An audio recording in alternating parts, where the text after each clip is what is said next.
This is two HasanAbi heads, Ben a Minute and Eric Hovagim, who made a YouTube video a month ago where they infiltrated Nick Fuentes' Groyper army.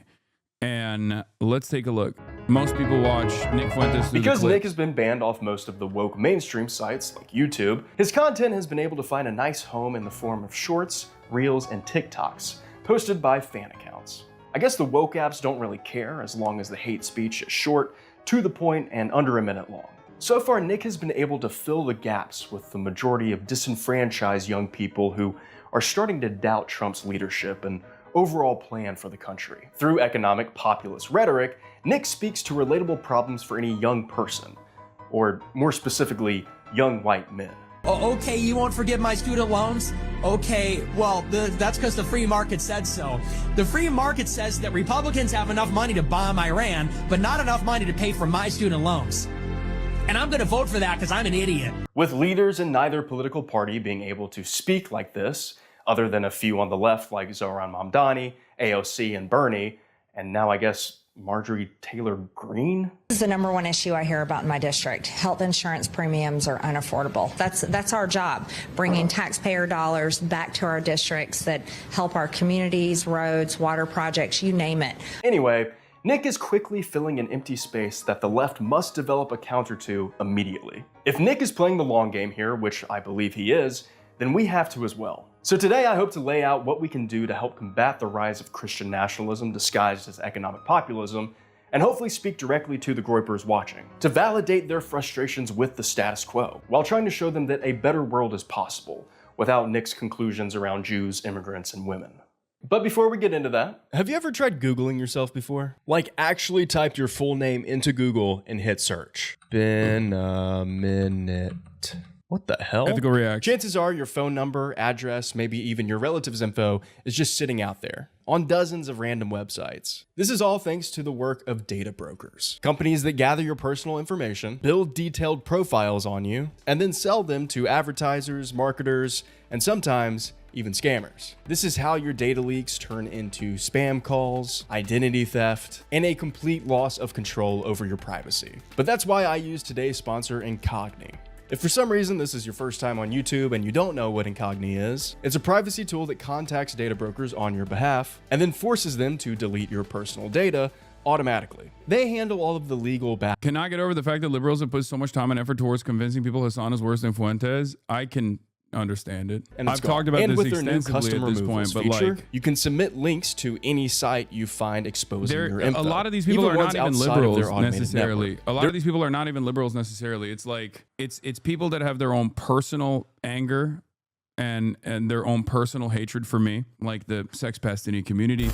I think Hasan is like an enemy of the country. I think he's like Jackson Hinkle territory to me, like worse than Fuentes right now. I cannot believe that you would do a propaganda trip to China. And then there is also the Asmongold style, supposedly apolitical people who present themselves as apolitical, but they're actually right wing, that openly promote Nick Fuentes. And I think that's the reason why I cover a lot of the controversial topics, controversial people, because I think that if I don't cover it in a fair way, nobody will cover it in a fair way. And the entire slop tuber contingency that is far more right-wing than they openly admit. If you're taking it from all angles, which is understandable, a lot of these people basically see me as an ideological op, whereas they see Nick Fuentes not as an ideological op. They see it as like maybe someone that's more extreme than they are, right? But they don't see someone like Nick Fuentes as like a serious enemy. That's it. .com/BenAMinute. When you click that link, it helps support this channel, and it also gives you a huge discount on a very helpful tool. If you're tired of being tracked, spammed, and exposed, it's time to fight back and give you one less thing to worry about. And thank you to Incogni for sponsoring today's video. Okay, back to it. Also, you have to remember, like, I don't think these people are like ideologically anti-communist or anti-socialist or anything. They've just been like, they're not super well-read or have well-defined worldviews. They just look to the current system and think like there is no better alternative, or rather that the alternative is incredibly scary. I don't even necessarily fault a lot of these guys for having these sorts of opinions, because this is all they've known. They're American, they live in the West, They've been taught that like every other country and its people are, or especially if they're designated as like foreign adversaries, are scary and dangerous. Even if said foreign adversary is doing like the same thing that we're doing, for example, or doing it to a much lesser degree, we have a tendency to look at that and think, no, this is like much more damaging. It's much more devastating when they do it, right? I mean, the funniest dynamic with China, for example, is like when China does something like mass surveillance, or when China tries to implement like some kind of credit system, right? And it's not even like a national project or anything, and it actually ends up not happening. Although we have a literal credit system already, we look to the Chinese social credit system when we make like we make it a much larger deal than it actually is. We already have a credit system. They don't even have a credit system. Like, there were pilot programs, and then they shelved it, and yet is brought up as a much larger and much more consequential problem when it's like China doing it. And then even on the alternative side, even when China's doing something good, the way it's presented in the media is like, at what cost? China's green energy revitalization efforts have been very successful, but at what cost, right? So it's always seen through this like negative framework. So when you're pummeled with that kind of commentary, when you're pummeled with that kind of attitude, you basically take that on as a given, and you don't really think about it. And then if there's anyone out there who has reached a level of prominence that is telling you like, no, that's devoid of nuance, there's more context here, it's not as it seems, and someone like myself who doesn't take like a very black and white approach or a black and white hardened stance against foreign adversaries, people say I'm, an enemy of the state, I'm an enemy of America, an enemy of the way that they understand the world. And then they have a lot of resentment. Anyway, let's continue. See, Nick's Groyper community has one motto that all of their beliefs fall under, and that motto is America First. Also the name of his live stream show. Nick's definition of America First sort of works as a catch-all term for preaching his ideologies and neo-Nazi talking points. Because Nick's view of what America is and what America should be is the same as most white Christian nationalists. To them, America is the land of opportunity and freedom for everyone who is, you guessed it, ethnically white and ideologically Christian or Catholic, just like Nick. Everything good is over. This country is going to be mostly non-white by the end of the century. According to white Christian nationalists, any other race, ethnicity, religion, culture, or foreign influence taints the purity of America. And this is why your material problems can be directly attributed to immigrants, black people. Could you give a little bit more nuance with why you can't groove to the left like you can the right? I've heard you say it a lot, but I'm just a little bit confused. I mean, think about it this way. Every single day, I have to sit here and tackle like minor differences in opinion from people who turn around and make it seem as though these minor differences in opinion is actually a major consequential delineation from the way that they see the world. And then automatically that means that, I'm a bad person who's like a white supremacist, right? Like, this is just how the left operates. They are hyper focused on hyper scrutinizing every single person and engaging in purity spirals. I am an independent with no corporate sponsors, with no corporate donations or anything like that. There is no concentration of wealth and power that thinks that my commentary is good for them, because it's not. At the end of the day, if you're on the left, you are going to be anti-corporate consolidation, anti-wealth consolidation. You're going to be anti-rich to a certain degree, right? And therefore, obviously, if that's the position, then wealthy people would much rather give money to right-wingers, no matter how far right they may be, than any left-winger. So you can't really develop an audience as someone who is a leftist without a significant amount of grassroots support, real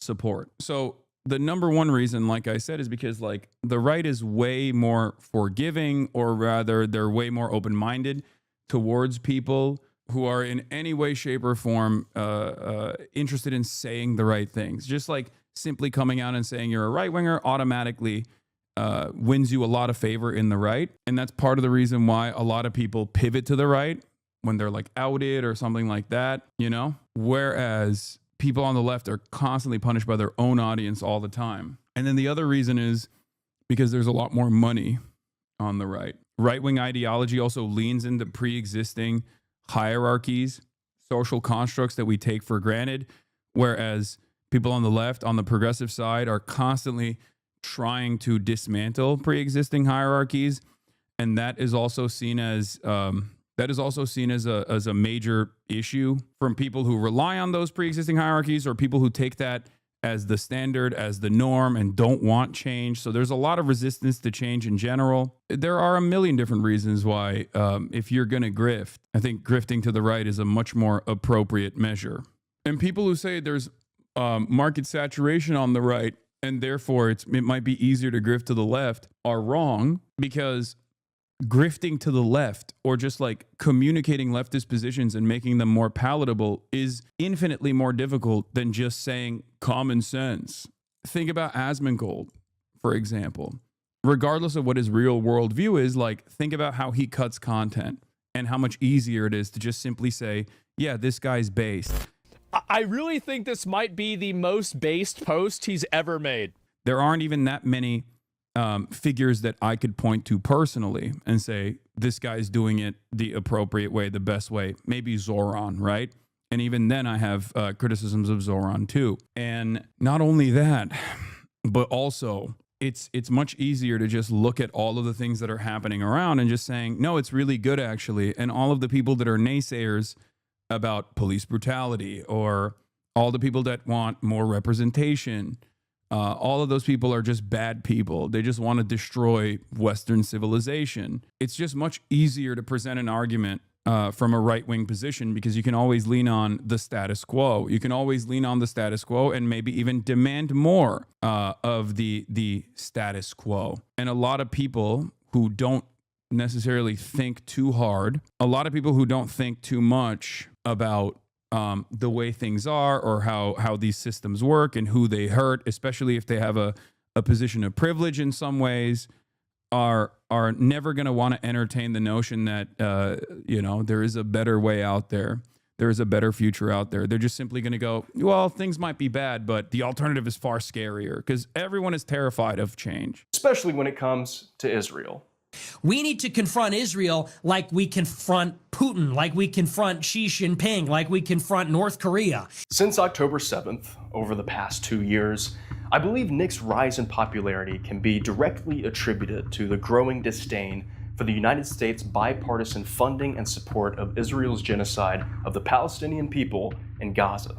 Across the board, Americans' favorability of Israel has reached the lowest in recent history.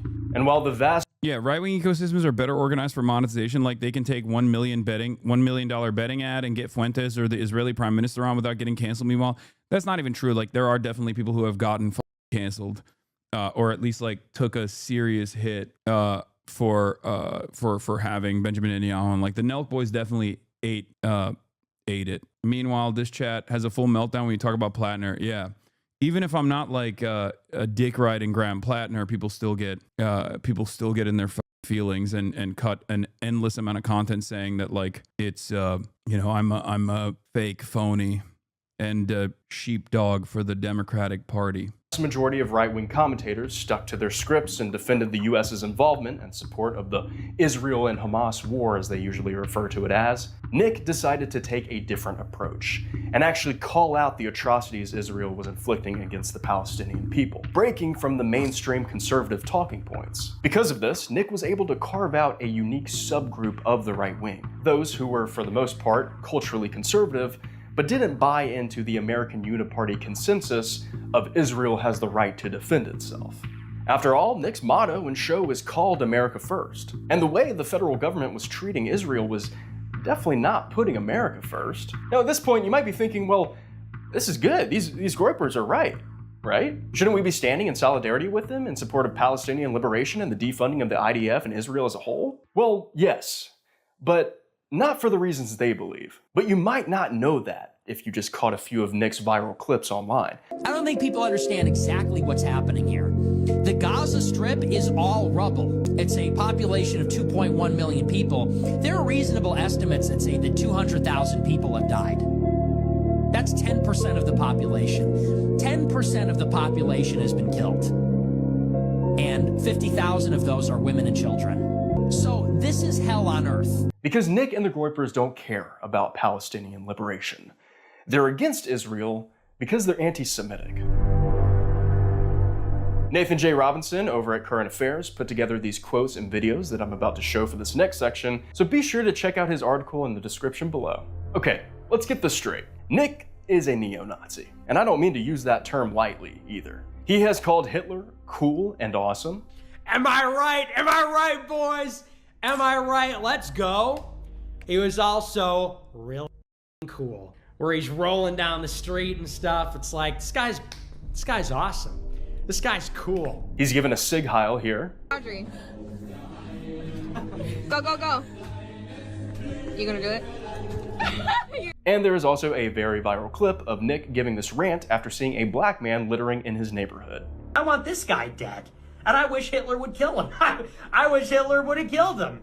If I was in a room with Hitler and that guy, me and Hitler would team up and f that guy up. We would kill that guy. Hitler would hold him down and I would beat him to death. And we'd high five at the end. If that wasn't enough, he also said things like, I don't believe in the Holocaust, and once said this on a live stream. It takes 1 hour to cook a batch of cookies, and you have 15 ovens, probably in 4 different kitchens, right? I mean, this is like scratching the surface. Like, there are rants of him talking about miscegenation, like race mixing, as though it's like the same as having sex with an animal, you know? Would you say that me having sex with my dog is the same thing as me having sex with a black man? No. I- But they would both be degenerate. It's insane. Doing 24 hours a day, every day for 5 years, how long would it take you to make 6 million? I don't know. It certainly wouldn't be 5 years, right? The math doesn't seem to add up there. And in addition, you know, in this hypothetical, I imagine that if you took aerial photographs over the kitchens, you would need to see certain smokestacks to release the smoke from baking the cookies, and the smokestacks would project certain shadows, but I guess they're not visible in the aerial photographs taken over the kitchens. Nick has even talked to his supporters about how you gotta be careful who you talk to about your beliefs of the Holocaust not being real and Jews secretly running the world. We all have these beliefs, but you know the consequences for believing them and for talking about them. I actually don't encourage you to go out there and tell everybody and mix company. You know, don't come home to your parents and say, hey, Mom, Dad, guess who runs America? Let's not do that, okay? I came home from college. I told my parents, I said, Mom, Dad, you will never guess what never happened. Like, I just found out about it. You won't believe it. It never happened. And they were like, who raised you? I'm like, Mom, relax, okay? What, are you Jewish or something? Just calm down. It's not that big. Doesn't that make you part of the problem? Not a Groyper here, but I think some of these clips are like sarcastic remarks taken seriously, like your landlord rant. Brother, I don't know if you're not a Groyper or not. I'm gonna be honest with you. If you are, it kind of feels like you're just masking your point of view here. You just watched him go on a tangent about on 2 different occasions about denying the Holocaust and saying that the numbers don't add up. Like, that's not, I don't know if that's like sarcastic. I don't know how that could be sarcastic. I genuinely don't know, you know? I'm not saying all of them are sarcastic. Okay, which one do you think is sarcastic? Because it's pretty obvious when he's talking about like miscegenation being like a white woman having sex with a black man is, from Nick Fuentes' perspective, the equivalence of like a white woman having sex with an animal. Do you think that that is sarcastic, like, or is it a joke? What do you think is going on there? I mean, I think that's just his position. I don't know why I mean, he's openly said that he is a white supremacist Nazi. I don't know why, like a Christian white nationalist neo-Nazi, right? Like, it's not, I don't think this is held up as a point of contention. He's maybe not as open about it, but pretty open about his worldview. It works in a shitload of people. His goal is to sound sarcastic and jokey, but also like he's sincere, but just tricking the normies with the sarcasm vibes. He's not alone in feeling this way about Nick. and it's an intentional strategy that Nick is utilizing to obfuscate to people what he truly believes his communication strategy is, why he's so successful. Yeah, it's also ironic because this communication strategy that he is deploying is literally what liberals think I'm doing. The context nuke in and of itself was literally that, presenting me as a Nick Fuentes style figure, but on the left, right? And it did work on a lot of people because it presented a ton of clips out of context where me saying like liberals are so easy to dupe by Republicans, and they get duped by Republicans all the time. Liberals get duped by right-wingers all the time. I hate that. Was shortened to liberals are so easy to dupe. I'm actually lying to liberals about my position when I'm not. What else is someone this sociopathic capable of? Liberals are some of the easiest to manipulate people on the planet, dude. Was I being manipulated this whole time? Now, let's see the full clip. As a Republican who proudly wants to protect innocent life in this country, who proudly wants to protect the vulnerable, is that my party, we've got to do so much better of a job at earning the American people's trust back on this issue where they frankly just don't trust us. Earning the American people's trust back on this issue. But Trump's take on abortion rights and reproductive. Dude, he literally did the lib ass, we see you, we hear you. And of course, the dumbass liberals and mainstream media are like, oh my God, what a beautiful answer. That's what I heard from NPR this morning. He articulated and defended Trump's position that it's good that abortion policies are being decided by the states and that democracy can be messy sometimes. But he talked about the issue in a much more articulate and compassionate way. And that has been a problem that the Republican Party more broadly has had. And he very clearly acknowledged that. He said the Republican Party has to do better about talking about this in a way that makes women's lives feel valuable and that they're part of this party. They ate that shit up. That's all they... Dude, they're so stupid. Liberals are some of the easiest to manipulate people on the planet, dude. I'm pretty open about my position. He obviously can't be as open about his position, even though he does get fairly open about his position with regular frequency. Someone can have opinions that are damn near identical to Nick Fuentes, but the moment that they find out that someone is branded as a neo-Nazi, they go, ew, gross, not for me, because Nazism is like the maximalist position of reactionary politics. In any case, he is not a fan of any non-white group, despite the fact that he himself is a Mexican and he goes back and forth on his Mexican background. But the thing is, he also, unlike the rest of the Republican Party, he is both anti-Israel and also anti-Semitic. That, I would say, is the biggest difference between Nick Fuentes and the average right-winger. The Surfs actually put a pretty decent compilation here together. Ben Shapiro host Matt Walsh, who spreads the exact same kind of sexism and racism as Nick Fuentes. They're both homophobic and support U.S. imperialism abroad. It's white supremacy, but the only difference is Matt doesn't also attack Israel. The only difference between Matt Walsh and Nick Fuentes is that Matt Walsh does not attack Israel because Matt Walsh works under Ben Shapiro. And it's also the same exact reason why Ben Shapiro hired Candace Owens, for example, when Candace Owens was saying a bunch of anti-Semitic shit, but she was pro-Israel at the time. When Candace Owens started saying anti-Semitic shit and was anti-Israel, then Ben Shapiro fired Candace Owens. Nearly every single thing he accuses Fuentes of being misogynistic and violent towards women, racist towards black and indigenous people, praising white supremacy, are things that his own host, like Matt Walsh, has said many times before. All of the cases that I mentioned, they're all immoral, bad, gross, harmful. But they're not all rape. Some of them were, not all of them. And until we acknowledge that there are other ways to have immoral sexual relations with a person, until we reclaim sexual morality and sexual boundaries, we will be stuck trying to condemn all bad sex on the grounds of consent. Fact number one. For the record, this is also part of the reason why a lot of these people don't see Nick Fuentes as that big of a threat. If you're a fan of Matt Walsh, unless you are super pro-Israel and you are singularly invested in Israel, why the would you hate Nick Fuentes? You love Nick Fuentes. There are so many normie right-wingers who love Matt Walsh. And they, of course, naturally also gravitate towards Nick Fuentes as well. If anything, on the normie right spectrum, the reason why they don't really with Nick Fuentes is because he's too extremely online. But of course, on the extremely online side of the normies who don't really dig deep into politics, They love Nick Fuentes because he's extremely online.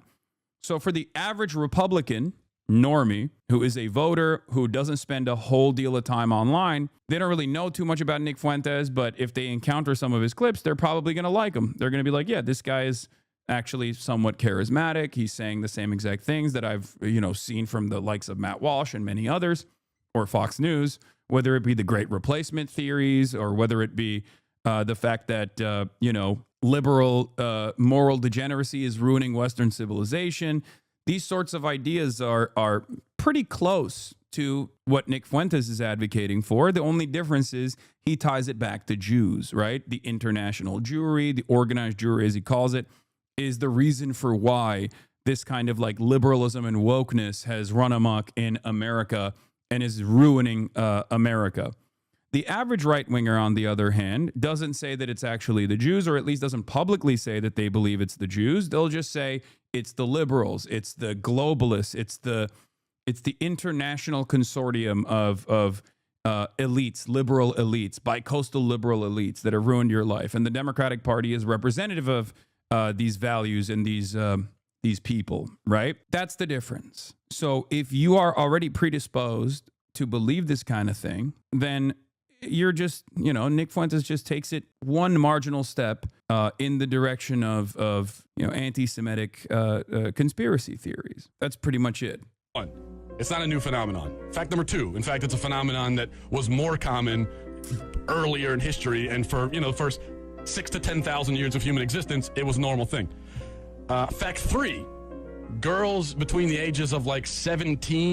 I'm fully aware that you and others say that he does this, but I haven't heard it myself, to be honest. Those could have been takes as bad jokes, I feel. It's not that compelling. What? Are you talking about Nick Fuentes? You haven't heard Nick Fuentes? You just heard him literally talk about how the Holocaust numbers cannot be 6 million Jews because it's just like mathematically impossible. He wasn't making a joke. He was just like, he is open. I don't know.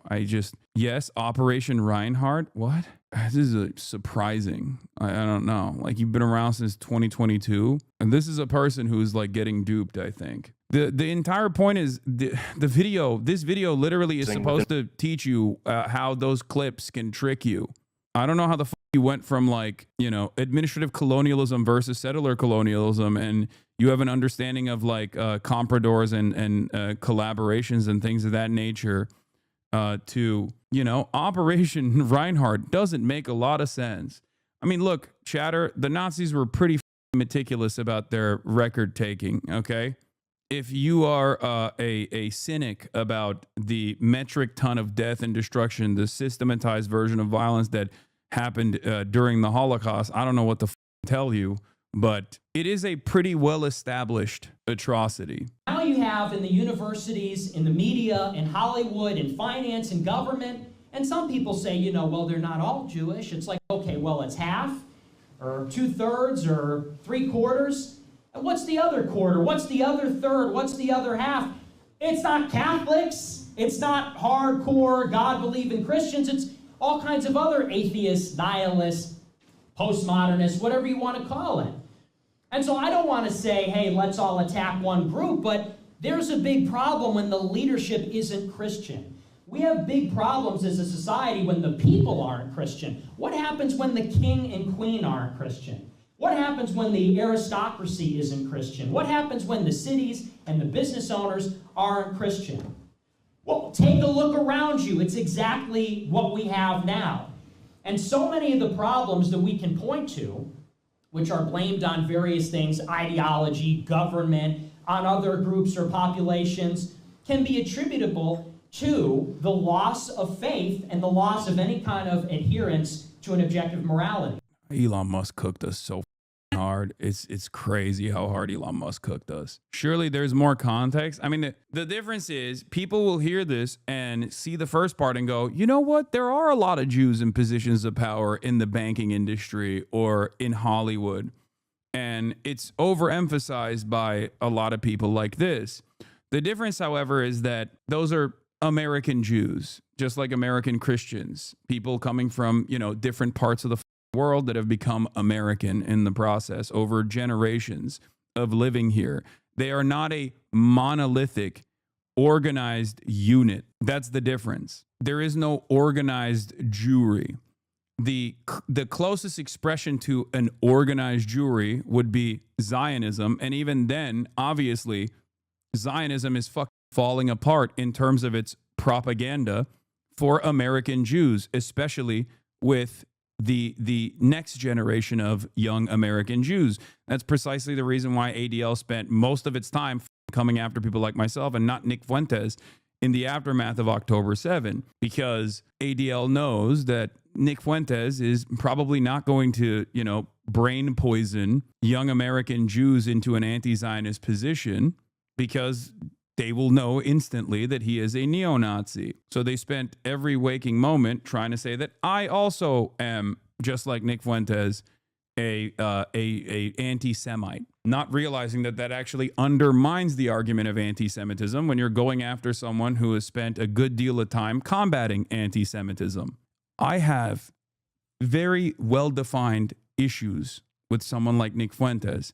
His entire worldview is damn near the opposite of mine on virtually every single point, with like maybe the exception being what he says about Israel, even though I spend a good deal of time explaining to people why his opinions on Israel are still ultimately different than mine, because it comes from an anti-Semitic position, right?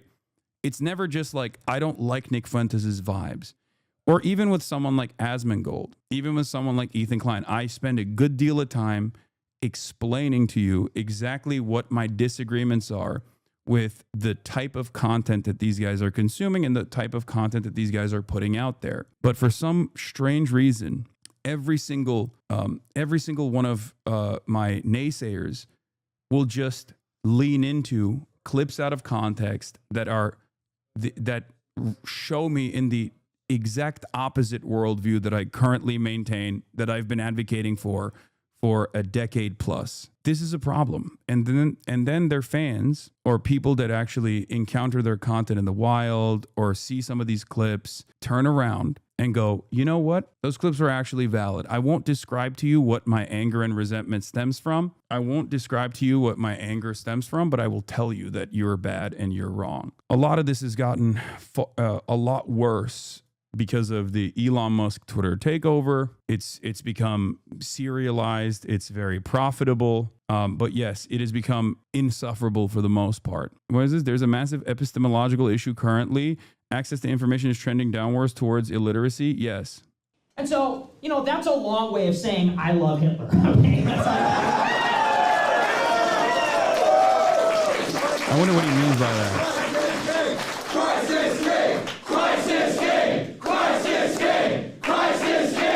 Both American parties' bases. While some voices on the left became vocal about the atrocities being committed by Israel, Nick realized that no one on the right was doing the same. There was a gap in the market. It was the perfect opportunity for Nick. And now he didn't even have to hide his anti-Semitic views anymore. With many American and Israeli leaders, including Prime Minister Benjamin Netanyahu himself, constantly conflating Zionism with Judaism, Nick could openly spout Jewish conspiracy theories while being viewed as the one right-winger who actually spoke out against the genocide in Gaza.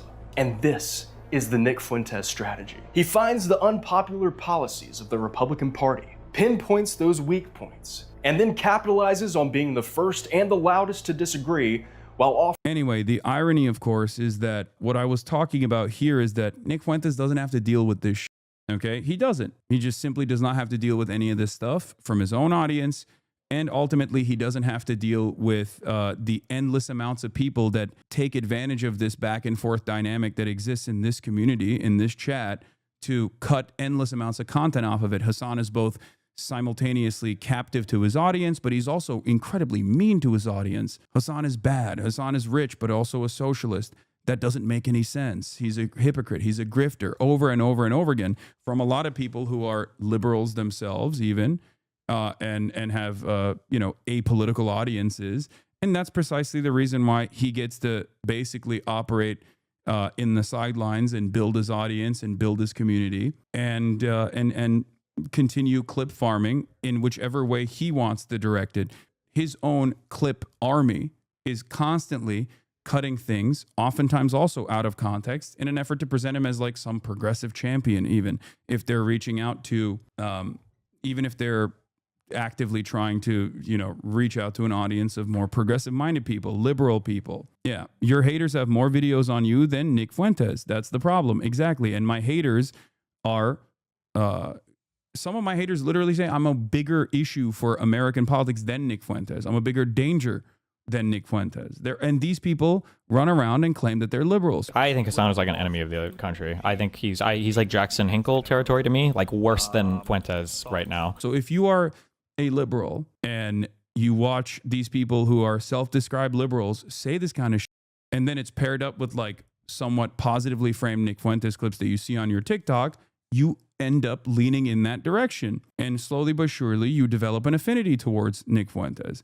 And then, slowly but surely, you start agreeing with some of the other things that he's saying. This is just how it goes. So far in this video, I've been talking a lot about Nick. But what about the Groypers themselves? What are their views? Do they blindly follow everything that Nick says, or is there some resistance there? If I was going to infiltrate this community and attempt to make woke left-wing content that was appealing to them, I would need to understand how the Groypers interact with Nick. What does that relationship look like? And to do that, I would need to hop into some of the spaces where Groypers are found. While Nick might be mostly discovered through short-form videos on the woke mainstream apps like Instagram, TikTok, and YouTube, all of Nick's videos and live streams originate on the free speech haven website known as Rumble. Think of Rumble as sort of a YouTube, but all of the content is for conservatives. So I want to spend the next few minutes going through one of Nick's long-form videos and try to get a better sense of how he navigates complex topics. I've only really known Nick through short-form videos and Twitter, so maybe there might be some nuance that I'm missing. But before watching, I decided to recruit someone from the radical left to help me break down this video and dive a bit deeper into the Fuentes psyche. Some of you may already know him, but if not, let me introduce you to Eric Havagam. Low-lying grass, rolling hills. Oh, Israeli missile launcher. We gotta be over here in Israel. What? Why is there an Israeli missile launcher in the middle of Azerbaijan?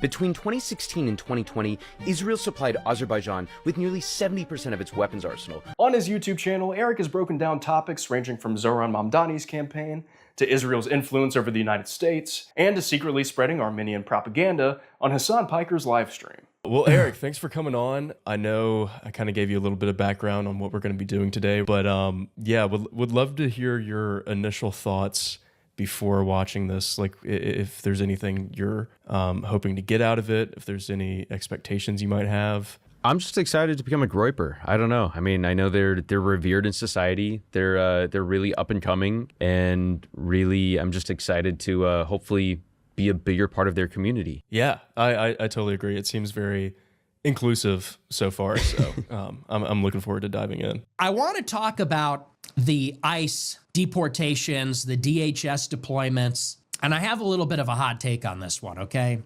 I'm sure you've seen the news, and I talked about this a little bit a couple of weeks ago. I like it. I'm out here in Chicago in the streets. I like it. And every day we're seeing footage of Border Patrol and ICE agents marching through downtown Chicago. It's awesome. I love it. Our country is being held hostage by a metric ton of the lowest common denominator of people that really belong in prison. If his whole thing is like, these people are inferior, whether it's by race or by belief system, yet they are holding you hostage, is that not just the ultimate skill issue? Like, what are we doing here? Yeah, also, what's the hostage part? You can literally do whatever you want right now, Nick. You can say whatever you want. You can go wherever you want. You can do whatever you want. What's his thing? What's his, like, your body, my choice? Your body, my choice. There's no consequences for this guy.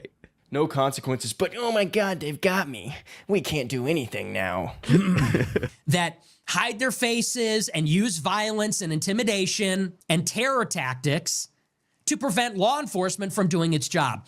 Like, we need to get in, really crack down on this stuff so that we can live in our cities. We need to take back control of the cities. Like, what does that even mean? You know, like what is that?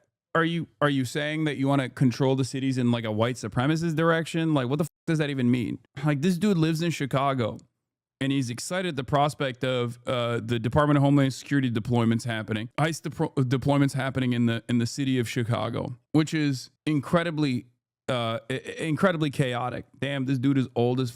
I've been watching your ass longer than The Simpsons. 55 months. Hell yeah. You live in Chicago and you've never moved. So, like, if you don't like it, then just move somewhere else. Go back to where you came from. Get the hell out of here. Very interesting because he's talked extensively about how he doesn't like the Democrats, but he also doesn't like the Republicans. And it seems like he is not ideologically consistent. Nothing he says fits within one firm moral framework. And I think that's part of his appeal. I don't think it's like an intentional thing by him, but I think it's a big reason why so many young folks like him, because you never know what you're going to get next. In many ways, it's like gambling. Yeah, in a way, he just seems like he's the perfect content machine. He's like Mr. Beast. He knows how to get views. And I seriously doubt that Trump is going to be the guy that finishes the job. I think he's too old, too tired. He just doesn't have the imagination. He is not an operator on the level of a Vladimir Putin, of a Xi Jinping, of a Franklin Roosevelt, of an Abraham Lincoln. Is it lived up? FDR lover? What? Blue no matter who. Blue no matter who. That's insane. Dude, he must be a fan of the New Deal. New Deal Nick, that's what they call him. That's what a weird lineup. We have Putin, Xi Jinping, FDR, and who was the last one? Abe Lincoln. A weird blunt rotation, if I'm being honest. If you want to check out our full hour-and-a-half long reaction to this Rumble video, you can find that on my Patreon. It turned out to be a very entertaining time, so if you want to go watch it, you can go to my Patreon link down below to become a member. As always, I appreciate the support. So Eric, I think we kind of know enough about Nick and the Groyper community. I think I get it. I think I understand Nick, but there's still something that I actually have to do. And Eric, I have a really big ask of you. Yeah, let's hear it. Will you become Nick Fuentes with me? I thought you would never ask. Let's Groyp this thing. Let's Groyp it up.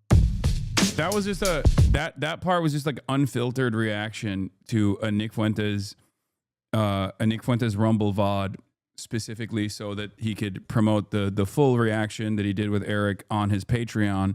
But the video is more structured than that, right? And they're back into it now. This is the thing that Ben Minute does, where he will like.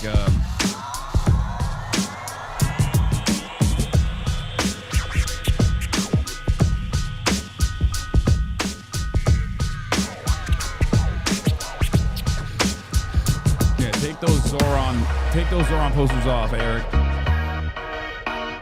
Unfortunately, I don't have any like incels to put on the wall, but I do have this printout of Joseph Stalin, and I figured that if the Groypers just Google Joseph Stalin and go to one of their weird right-wing outlets and see that he killed like 10 trillion people or whatever it'll say, they might be like, wow, he was super Giga Chad and based. So who knows, maybe that's like step one to radicalizing them.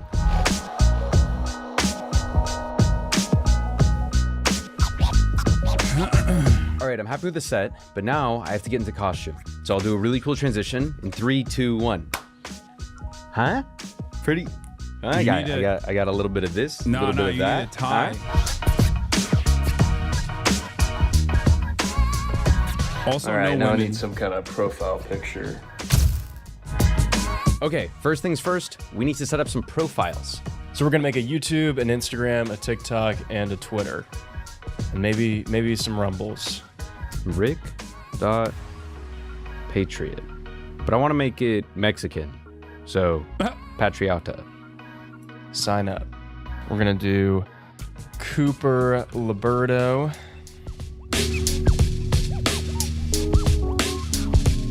All right, here we are. r/Nick Fuentes. Uh-oh. A Nick Fuentes and Tucker Carlson interview is coming soon? Per Alex Jones. This feels like a Marvel crossover movie. Whites, blacks, against the Jews. What? Is Nick glazing on the Catholic Church a bit too sus? He's a Novus Ordo. He is Novus Ordo. I'm pretty sure this is the same company that makes Ozempic. Okay, so we took 10 viral clips of Nick's from Instagram.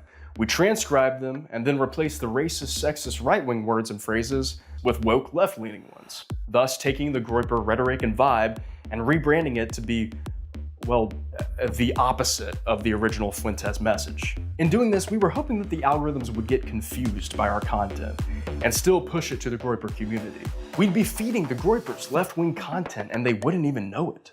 That is, if we were able to pull off the Fuentes disguise. If we looked like Nick Fuentes, and if we talked like Nick Fuentes, could we trick the Groypers into listening to what we had to say? Well, you tell me.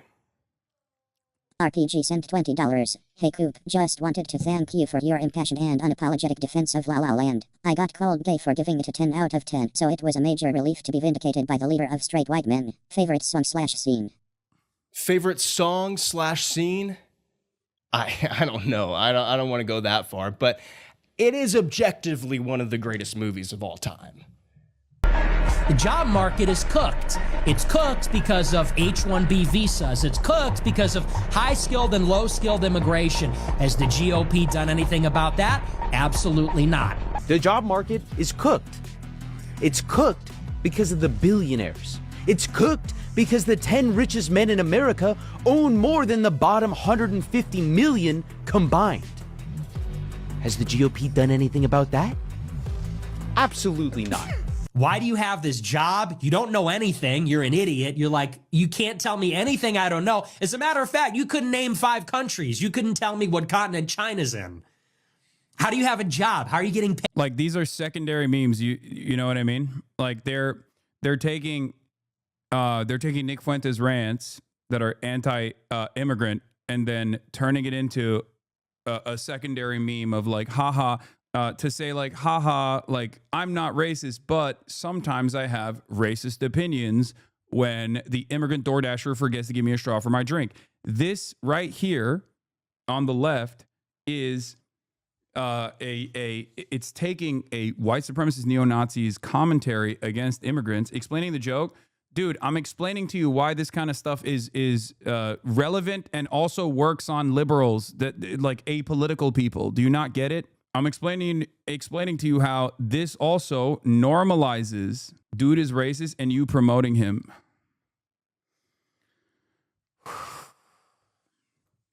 Let's continue. Why do you have a job? You don't know anything. You're an idiot. You're like, you can't tell me anything I don't know. As a matter of fact, you couldn't name 5 countries. You couldn't tell me what continent China is in. How do you call this your job? How do you get to make a living just because you bought an apartment for $20 back in 1986? How is that your job? I want this guy dead. And I wish Hitler would kill him. I wish Hitler would have killed him.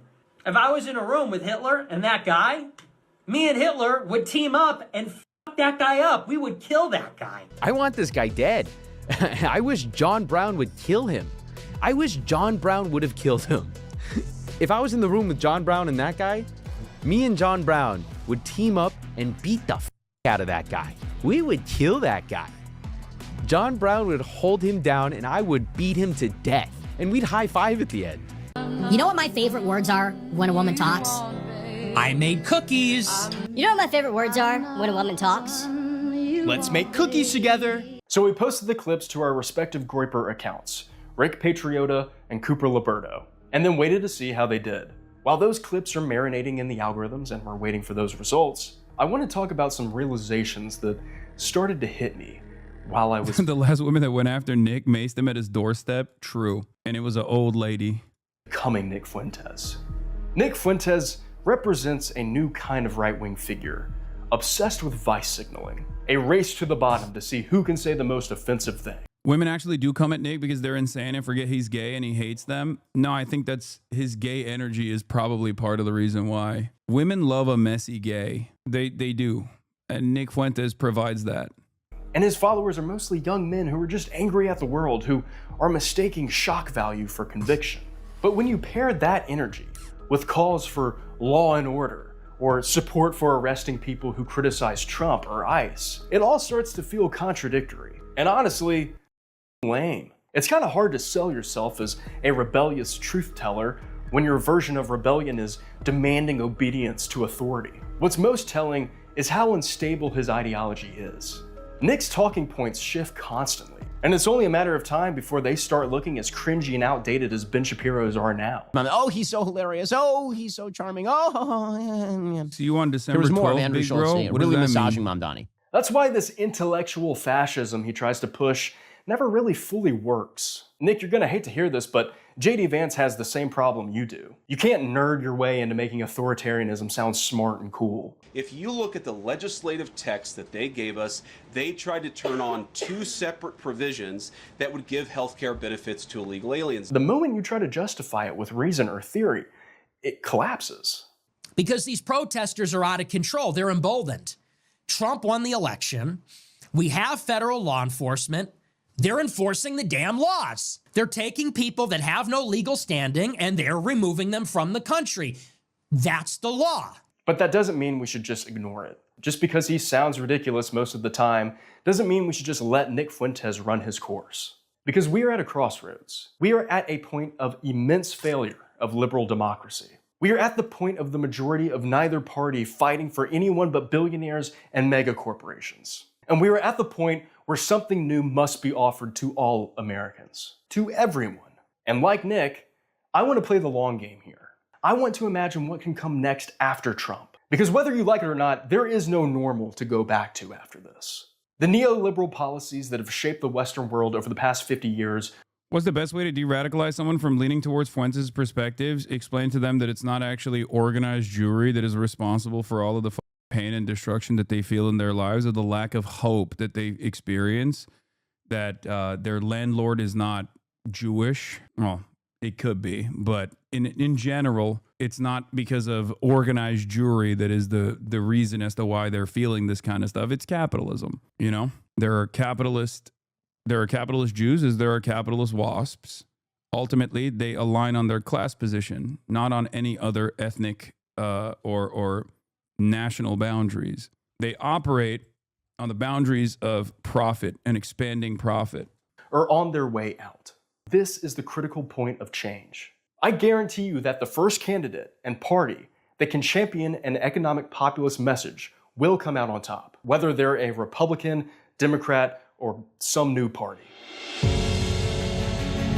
Okay, so how did our Groyper videos perform? Let's start with Rick Patriotis. First of all, Eric's TikTok account got completely banned just a couple of days after starting it. And they provided no reason. Woke. The wokes got him. Reason as to why. He appealed it and was not able to get it back. Was it because Larry Ellison thought he was being too woke about Israel?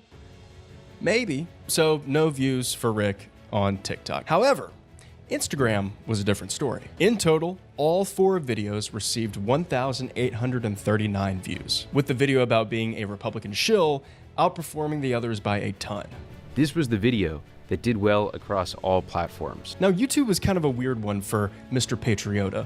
So, 2 of the videos that I uploaded to YouTube got some form of blacklisting.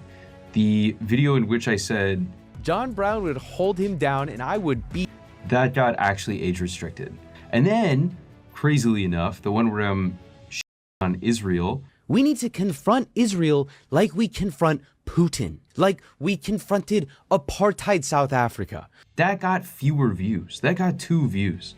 As I uploaded that immediately got buried in the algorithm. My only criticism of this style for Ben a minute is that I think he does a great job with these videos, but he needs to let it cook more, because I don't think, as a content creator, I will say this hasn't cooked enough for them to basically figure out what is getting boosted and what's not getting boosted. I feel like you need at least more time. I know it's like virtually impossible to churn out content at a rapid clip, to produce a valid argument, and also simultaneously put enough effort onto the testing side, like the A/B testing side. But the reality of the matter is, like, you need to keep pumping this shit for like at least 2 to 4 months. I know it's not possible to do. If your primary focus is like making videos, it's going to be impossible for you to make these sorts of videos and also do this with regular frequency. But you need far more volume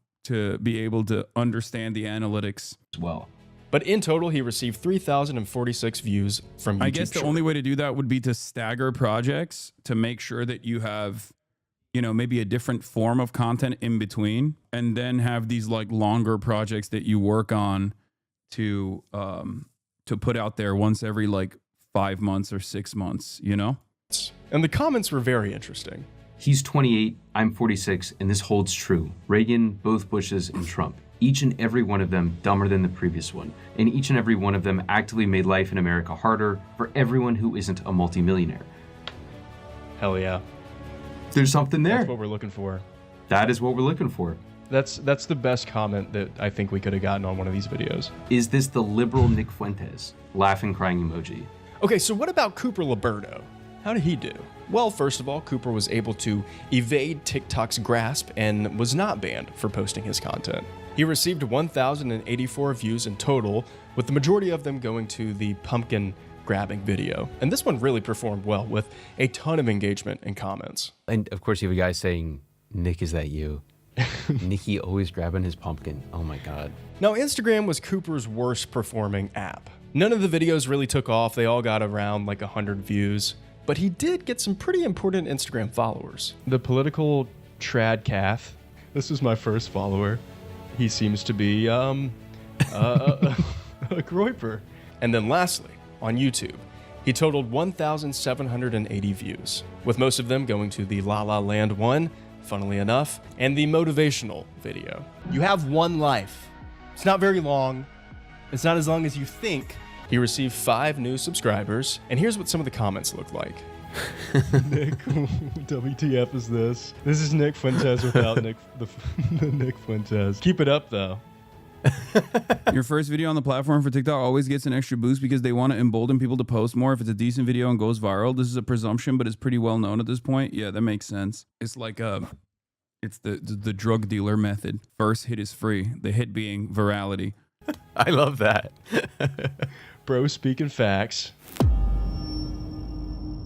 In terms of trying to get leftist woke talking points over to the Groyper audience, would you call this a success? I think overwhelmingly, this was a success. And I think it's demonstrated by the fact that people are indeed commenting, is this the liberal Nick Fuentes, on both of our videos. What would you say? I think the fact that all 3 apps saw us as somebody who should be shown to more Groypers and be pushed out throughout the community. And I think in terms of infiltrating the Groyper community, we did that. That was a success. In terms of getting our points across as leftists, as woke propagandists online, I don't know. That's a little more like nuanced thing to measure. I don't really think we can tell from just the comments that we were reading. But I do like to think that at least one person, one Groyper, saw one of those videos and said, yeah, I like this guy. I hope he becomes the next Nick Fuentes one day. If you really want to like change people's opinions, the real way you do that, of course, it starts with the media, but it can't be overstated how much of it has to come from the politicians who enact policies to change like the literal way I live, to change my bank balance, to change the food that I put on the table, to change the roof over my head. If they are not able to do that, none of my opinions will change beyond what the media will tell me.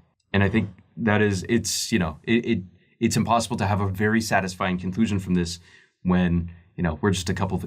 Oh, hot take, but I don't think you can save Groypers. If you have no empathy as someone over 21, you're fucked. Yeah, but there are a lot of people who are under the age of 21. And no, you can absolutely change everyone's minds. That's just because the one thing that people can't overcome, like propagandists can't overcome, is real existing material harm. That is precisely the reason why you have so many people who experience buyer's remorse after they vote for Donald Trump. If that was the case, if people had no capacity to change, especially after experiencing certain forms of harm that they don't like, experiencing certain forms of harm that they directly tie back to this administration's lack of interest in solving any of those problems, there would be no change in people's attitudes. But it's very clear that people who voted for Donald Trump even recognize at this stage that Donald Trump was not great for a million different reasons. The goal for people like ourselves should be to redirect them into a more productive way of thinking, rather than just like casting them aside or assuming that there is no way that we can actually change their perspective. It obviously gets more difficult when you think about, older people, for example. Like, older people are obviously a lot harder to change the minds of. Nick Fuentes says he's not against grooming, that he's been on a crusade against the age of consent. And sexual propaganda and grooming. You know what? I'm going to say something controversial. I'm not against grooming. Adolescent puberty, the right is in a perverse way adopting the left's paradigm on sexuality, where they're saying, don't sexualize our kids. They got to be 18. And I've been on this crusade about age of consent unintentionally over the last couple weeks. They get out of college when they're 22, 23. Then they think about marriage. Sorry, no. Once again, there is very little daylight between that perspective and what Matt Walsh has said time and time again. And that is a part of the reason why he is able to infiltrate these spaces. This is why I say there are far more hurdles for those on the left if you are anti-capitalist in terms of penetrating collective consciousness, in terms of penetrating like the ranks of the Democratic Party or like liberal avenues, liberal spaces in general, because liberals are also pro-capitalist. Right-wingers are all across the board pro-capitalist. So if you're anti-capitalist in any way, more people are just simply going to be antagonistic to you across the board. The pendulum will need to swing back. We're not there yet. I mean, it's just that while the pendulum is swinging in some direction against liberalism, the problem is these other versions, a more like fascist or a left populist, fake left populist position, like the one that Tucker Carlson leans into, especially because they have more institutional legitimacy and also far less enemies than someone who is an anti-capitalist. Those guys will take advantage of the void in the media. They will take advantage of the void in the discourse. They will fill this market demand. It's not a direct pendulum swing. And it also doesn't happen without people leaning into certain directions. There is just no automatic snapback to woke. People have to say enough is enough. Like, we got to get more woke right now. And only after a while, only after people have been burned too much by the anti-woke initiatives, do they turn around and actually find themselves convinced that maybe this anti-woke stuff was bullshit. My dad's fiance told me the other Thanksgiving that she's over Trump and is totally in the Marjorie Taylor Greene, Nick Fuentes sphere now. It's not just men, it's middle-aged women. She told me Trump isn't America first enough for her anymore. Yeah, see, that's a perfect example, because Trump isn't America first, right? Because he's a capitalist. He cares about the international, he cares about the super duper wealthy far more than he cares about the average Americans. But the problem is they're going from Trump to a different version of Donald Trump, or a different version of like fake populism when they move on from Trump to someone like Marjorie Taylor Greene. The reality of the matter is Marjorie Taylor Greene isn't like pro-America either. She's anti-Israel, sure, but she's basically like her anti-Israel position is being used as a mark or as a representation of how untarnished she truly is, if that makes sense. There's an interesting common point between Hitler and Fuentes. Both have characteristics that go against their discourse. Small, brown-haired, sickly man going for Aryan supremacy, Mexican guy going for white supremacy. In both cases, it requires their supporters to accept a fundamental cognitive dissonance. Rational thought is therefore out the window, and further incoherent discourse and actions is accepted. Well, you also have to understand there's a lot of people in the Groyper fan base that also aren't white. There are a lot of non-white Groypers out there. And it's the same reason as to why people actually want Ben Shapiro and his commentary to resemble masculinity, or Sneako's commentary to resemble masculinity, because Ben Shapiro and Sneako aren't aesthetically masculine people. They're far from it, right? But they represent a lot of insecure men who want to basically see themselves as masculine people without actually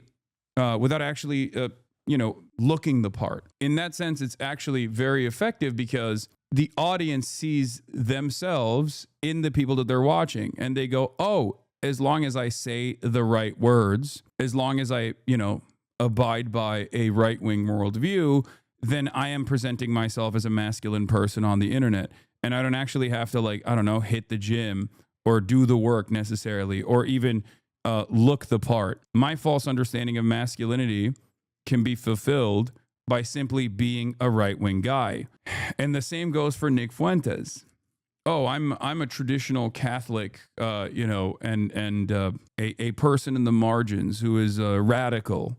I'm a dangerous radical in my political rhetoric because I'm channeling the exact same point of view that Nick Fuentes is channeling. And Nick Fuentes is Mexican, and maybe you're also Indian or Mexican or Latino or some kind of non-white. But if he can do it, you can do it too. Like, relatability, I think, is a big part of this. Relatability plays a major role in this. If people can see themselves in, if people who are watching can see themselves in the shoes of the commentator that they're watching, it makes it a lot easier to take on their message. That's why you're seeing a lot of the DEI initiatives in the white nationalist movement now. Anyway, I don't relate to you. Yeah, many people don't. And I think that plays a big role in why a lot of people develop resentment towards me as well. I understand. Yeah. I remember you wouldn't touch this guy with a 10-foot pole to not give him relevance. You think you could have pushed back more and sounded the alarm bells when he was not as famous, so that people like Brad didn't have him on the first time around he did? I did do that already. It didn't work. At this point, it's impossible, especially considering that he's getting highlighted by, the New York Times and stuff like that. It's just not happening. There's not really anything I can do. Getting so bad my conservative cousin turned liberal right at the Thanksgiving table. Yeah, I think this is going to happen more and more. But in this environment of instability, I worry that there will be people that try to move the Trump supporters who are now experiencing buyer's remorse in more dangerous directions. You know what I mean? My conservative uncle who wore a Trump "Won, Get Over It" shirt last Christmas said, "I hate the whole government now, Trump included." Found out that my granddad who voted for Trump and went to our local No Kings rally and spoke out against Trump on the news. Me at the table after my whole conservative family starts talking about how bad Trump is. Uncle apologized for voting for Trump and took full accountability. That's why I think this unique moment is where Tucker Carlson and Nick Fuentes will be even more dangerous, because they are seen as like independent outsiders, truth tellers to different parts of the right-wing movement. And I think in that regard, when there is a lot of people who are looking for alternatives, they can provide a comfortable landing point for many of these guys, not realizing that the reason why you're experiencing this feeling, if you're a conservative who voted for Donald Trump, you're experiencing this anger and resentment because, Donald Trump is first and foremost invested in defending capital, defending the interests of the super wealthy. And ironically enough, Tucker Carlson and Nick Fuentes will do the same exact thing. It's because ultimately they're on the same side. Maybe they're a little bit more extreme with their points of view on some of these issues, but I don't think a lot of people are experiencing buyer's remorse with Donald Trump because he's not, deporting enough migrants. I think in many instances, people are experiencing buyer's remorse because they thought deporting migrants would actually lead to some kind of economic improvement in their lives, and it didn't happen. So it's really important to identify that, and it's really important to explain that to people when you see them experiencing this lack of confidence, this lack of faith in the Trump movement, because your rent is still going up. And a lot of these other guys don't actually want to tackle the issue of rent. They're basically doing a more extreme argument of what Donald Trump was saying. Immigrants are the reasons why your rent is high, right? And if we deport enough immigrants, your rent will automatically go down. Okay, we're deporting a bunch of immigrants. Rent is still not going down. So it kind of feels like there's a different reason why rent is not going down, right? The low-hanging fruit to fix things is so obvious, and Trump gives money to Argentina. Yeah, I mean, there's also, there's the issue with healthcare. There's so many different economic issues. The problem is the Democrats, by and large, do not actually represent any of those issues, and certainly do not convincingly represent themselves as champions to tackle these issues. For some, because Trump is so bad in every aspect, for some it'll be because of the Epstein stuff. They'll say, what the fuck? I thought you were supposed to tackle the deep state, not reveal that you're firmly committed to defending the deep state, right? Like, there will be people that hate him on the Epstein. There will be some who might even think, well, I thought you were supposed to not go to, I thought you were supposed to not start wars. And now you're talking about starting a new war in Venezuela. There's going to be people like that too. But I think by and large, the biggest chunk of Trump voters that are experiencing discontent are experiencing it. They're experiencing this discontent because Trump said he was going to solve the affordability crisis and has done absolutely nothing to solve the affordability crisis. So if you channel that, and if you focus on that, I think you will absolutely see a lot more success, because Donald Trump personally went back on all of his promises, whether it be, ending the war that Israel was waging, the genocide in Gaza. He's trying to start another war with Venezuela now, and the mass deportations have been incredibly harmful, and it hasn't actually helped solve the affordability crisis at all. And it's, as a matter of fact, making things worse, whether it be the tariffs or whether it be the instability that he's causing in major cities, deporting these people that are actually productive laborers that play a very important role in our agricultural output. I don't think it's right to assume everyone on the right will be a demagogue grifter. You can get committed white nationalists who do want to improve conditions in the pursuit of their agenda. Yes, but ultimately the question still is this a problem, and will this fix the problem? Let's say the white nationalist gets his agenda across and they start purging the nation of like 60 million people.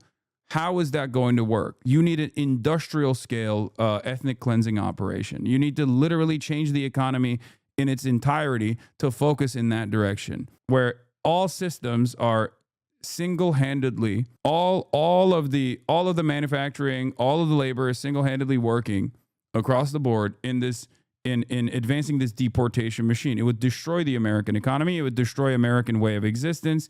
It would create an environment of complete fear. It would be a much worse version of the little tests that we're experiencing in places like Chicago and places like Los Angeles and North Carolina, and now they're moving in Louisiana as well. Even if that was successful, even if they were to successfully, create these concentration camps and put every single person that has a little bit of melanin in said concentration camps, right? And you were to do that without, having significant economic hardships, is your life ultimately better? Is that going to improve people's material conditions? No, of course not. So that's my argument at the end of the day, which is that not only is this like an incredibly violent endeavor, but this incredibly violent endeavor actually doesn't have a serious utopian vision at all. There is no positive outcome here. And I think part of the reason why there's no positive outcome here is because the thing that people identify as a major problem is not actually a problem at all. Because fundamentally, there is no difference between a brown American and a white American. They still have the same exact class positions, and they're still American. Some are going to be more productive than others. Some are going to be scientists. Others are going to be landscapers. But there is no specific determination that if you're white, you're going to be the scientist, and if you're brown, you're going to be the landscaper. It's all a product of their material conditions. And if anything, there's actually an advantage to having a bunch of different cultures. There is an advantage to diversity. If anything, it's probably the most significant advantage that the United States of America has had. One of the best qualities of America, one of the most redeemable qualities of American culture and American history is the endless flows of migration into this country that made it the most diverse nation on the planet. It's a good thing. Better food, better culture, better ways of thinking. Because at the end of the day, the planet is very diverse. Right? It's played a big role in making America the most dominant force on the planet throughout history. That's why when these guys' starting position is diversity is not our strength. Who says diversity is our strength? It's like everybody, because it is. That's the one area where Republicans do unironically have to play defense and explain why diversity is not people's strength. And the less Democrats actually present this, because you know how I said it's easier for right-wingers to make a convincing argument by simply saying common sense and pointing to things around them and then demand more of the pre-existing structural inequities without coming across as though they're being violent, for example. You can kind of do that on the liberal side with this issue, okay, with diversity, because the established understanding is your neighbors are cool unless you live in an incredibly segregated neighborhood, especially if you live in cities, or even if you live in like rural parts of the country. You're still encountering, because America is such a diverse nation, you're still going to encounter people of different backgrounds, and therefore it's one of those it is absolutely one of those points where liberals can simply go, the fuck do you mean diversity is not our strength? It certainly is a good thing. Why is it a bad thing? Diversity of color but not experience or opinion, it's about conformity to elitism? No, diversity of all sorts is good. Diversity of background, diversity of ideology, diversity of opinion, diversity of experiences, these are all good things. Ultimately, it is certainly one of the arguments that you can present without having to like even back it up with evidence, although there is evidence to it. But the cultural enrichment alone is how a lot of people understand this. And it doesn't, and I'm not talking about just people who are liberals or woke or whatever. I'm talking straight up like regular ass people, even right wingers understand it to a certain degree.